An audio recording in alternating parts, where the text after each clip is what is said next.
Sistar, 21, Miss A, FX. These are just some of the names that fell victim to K-pop's infamous 7-year curse.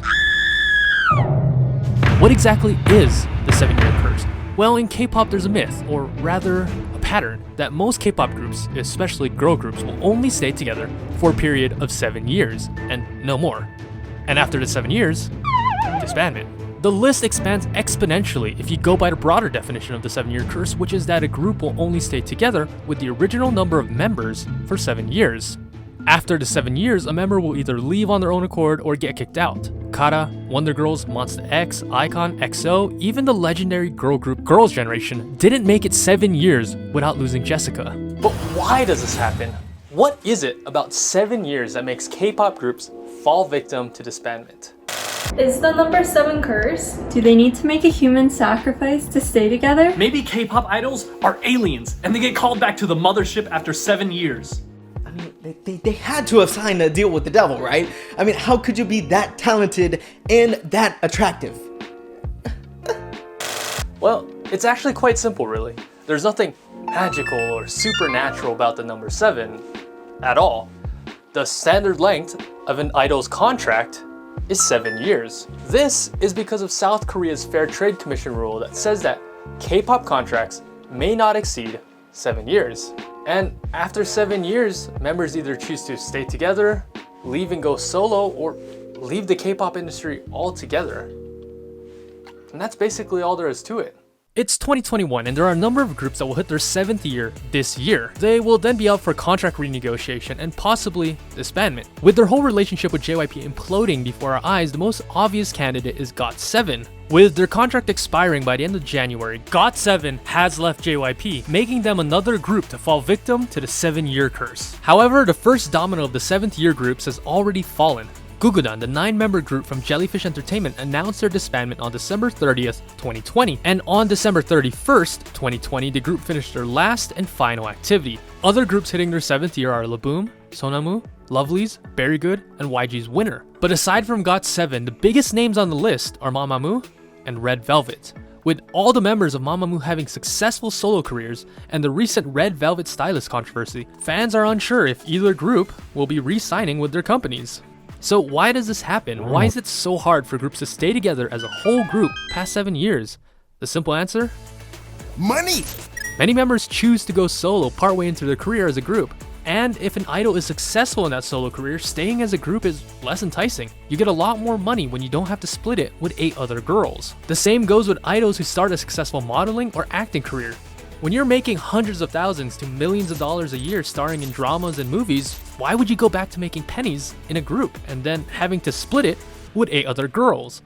Another reason is the same reason why million-dollar NBA players switch teams, why blockbuster movie actors decide to act in one movie over another. The same reason why normal Joes who work 9-to-5 jobs switch companies. Someone offered more money somewhere else. When another entertainment company offers more money, this causes the idol to leave their company and in turn, leave their group. But these same opportunities are available to boy group members as well. How come they're much less affected by the 7-year curse than girl groups are? The answer, once again, is money. The truth of the matter is that boy groups on average make more money than girl groups. It's unfair, I know, it's really unfair, but that just happens to be the sad reality of the situation. For girl groups, getting 100,000 sales on an album is a huge achievement, but for boy groups, 100,000 is the average. More sales means more merch sales, more concert sales, which means more money. Unless you're a big name like Twice, Blackpink, or Girls' Generation, girl groups will peak in popularity and sales in the 3rd, 4th, or 5th year. After that, sales tend to drop. However, if you look at boy groups, a lot of them have been alive way past a decade. Super Junior just hit 15 years. TVXQ has been around for 18 years. Shinhwa is going on their 23rd year.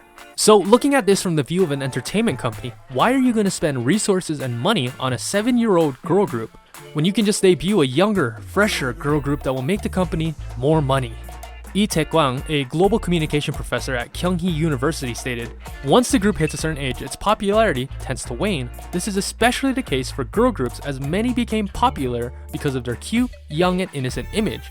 But once the girls mature, that image is hard to maintain and they are replaced by younger groups. Although this is not true for many die-hard fans who love their idols because of their history and their personality, when it comes to the general public, a lot of fans are, unfortunately, well, very, very shallow when it comes to their idols' appearances.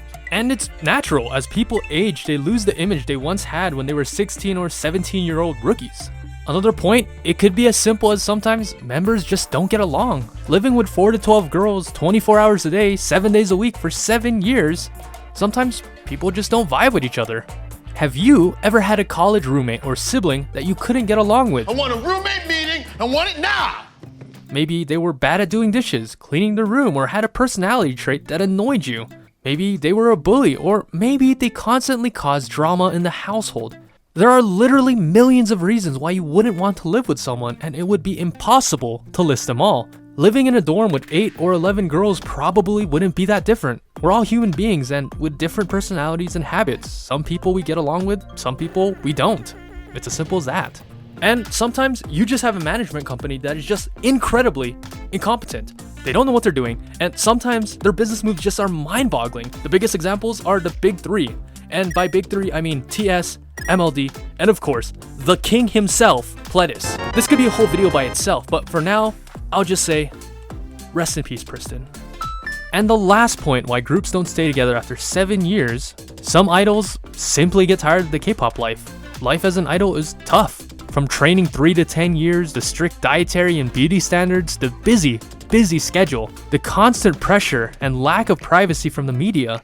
And if you're a smaller group, once again, the money isn't that enticing. In fact, a lot of girls are stuck in debt, even after their career as an idol. So what do you guys think? Why do groups disband when 7 years hit? Is it because of the money? Because of chemistry? What can you do as fans to keep supporting your favorites so that they stay together past 7 years? Let me know down below in the comments. And remember, it's us against the sunrise. So shine a light all through the night.